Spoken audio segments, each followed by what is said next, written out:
બોલો સ્વામિનારાયણ ભગવાન જય ઘનશ્યામ મહારાજની જય.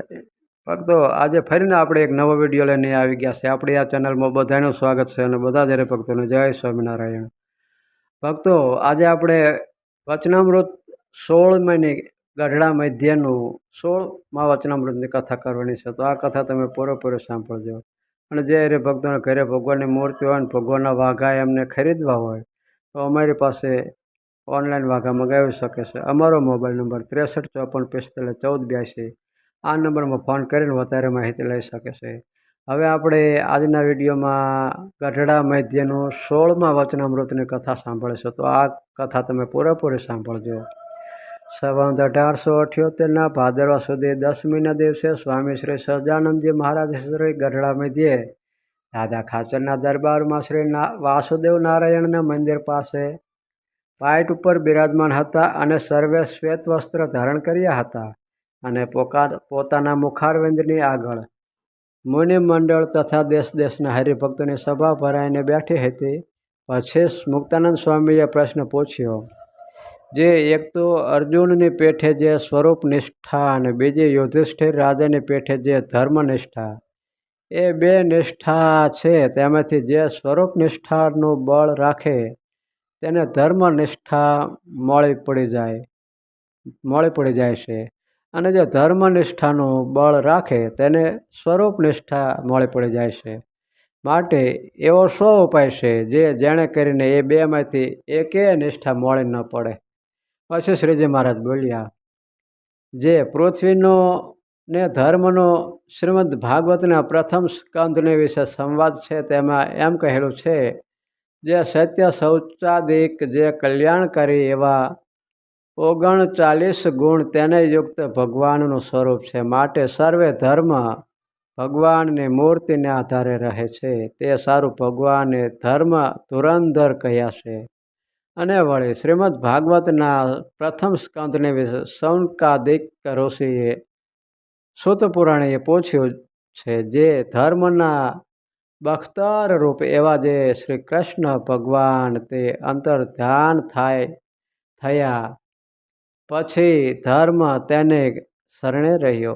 માટે ધર્મ તે ભગવાનની મૂર્તિને જ આશરે રહે છે.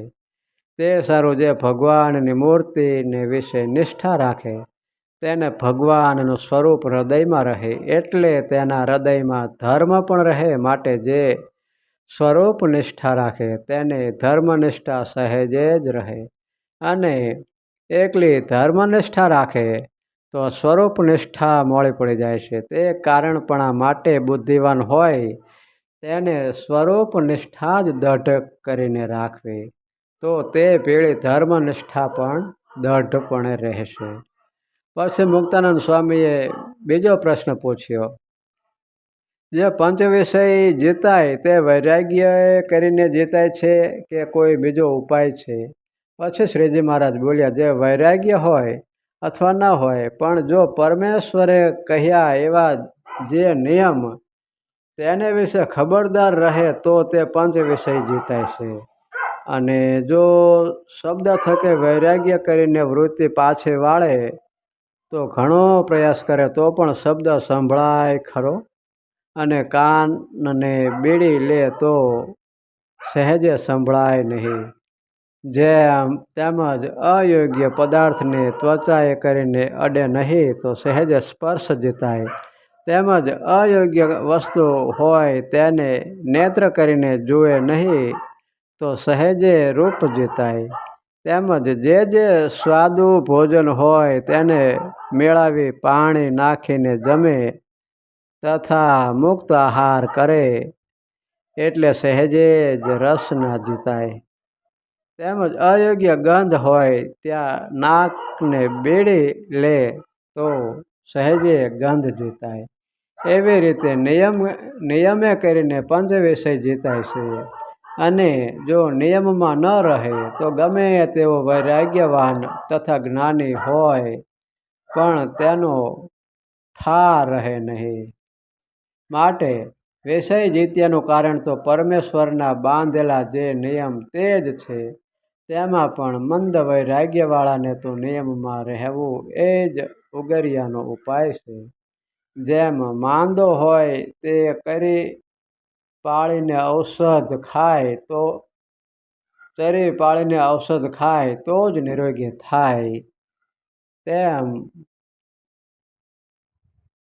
પછી અખંડાનંદ સ્વામીએ પૂછ્યું, જે માંદાને તો કરીનો નિયમ હોય એ જે આટલા જ દિવસ કરી રાખવી, તેમ કલ્યાણના સાધનનો પણ કોઈ નિયમ છે કે નથી? પછી શ્રીજી મહારાજ બોલ્યા, જેને શ્રદ્ધામંદ હોય તેને તો ઘણેક જન્મે કરીને સાધનાની સમાપ્તિ થાય છે. તે શ્રીમદ ભાગવદ્ ગીતામાં કહ્યું છે. એ શ્લોકમાં એમ કહ્યું છે, જે અનેક જન્મે કરીને સંસિદ્ધ થયો જે યોગી તે પરમ પદને પામે છે. એ મંદ બુદ્ધિવાળાનો પક્ષ છે. અને જેને બળવાન શ્રદ્ધા હોય તે તો તત્કાળ સિદ્ધ થાય છે. તે પણ ગીતામાં કહ્યું છે. એ શ્લોકનો એમ અર્થ છે, જે નિયમમાં જે ઇન્દ્રિયો જેના તે શ્રદ્ધાવાન એવો જે પુરુષ તે જ્ઞાનને પામે છે, ને જ્ઞાનને પામીને તત્કાળ પરમ પદને પામે છે. માટે જે અતિશય શ્રદ્ધાવાન હોય તેને વહેલી સાધનની સમાપ્તિ થાય છે. અને જેને મંદ શ્રદ્ધા હોય તેને તો અનેક જન્મે કરીને સાધનની સમાપ્તિ થાય છે. જેમ કોઈ પુરુષ કાશીએ જતો હોય ને તે આખા દિવસમાં 2 ડગલા ચાલતો હોય, તેને તો કાશીએ જતા બહુ દિવસો લાગે.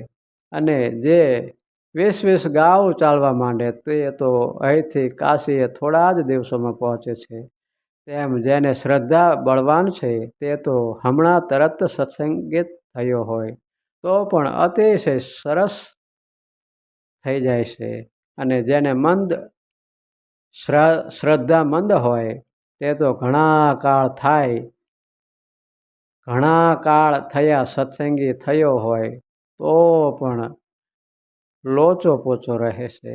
બોલો સ્વામિનારાયણ ભગવાન જય. તો ભક્તો, આપણે આ કથા એ પૂર્ણ કર્યું છે. આગળની કથા આપણે આવતા વિડીયોમાં કરશું. ત્યાં લગી મને રજા આપો. અને જે હરિભક્તો આ ચેનલમાં નવા હોય તે આ ચેનલને સબસ્ક્રાઈબ કરી દેજો, જેથી કરીને આવનારી બધી કથા તમારા સુધી પહોંચે અને બધી કથાનો લાભ મળે. તો અત્યારે બસ આટલું જ. જય સ્વામિનારાયણ.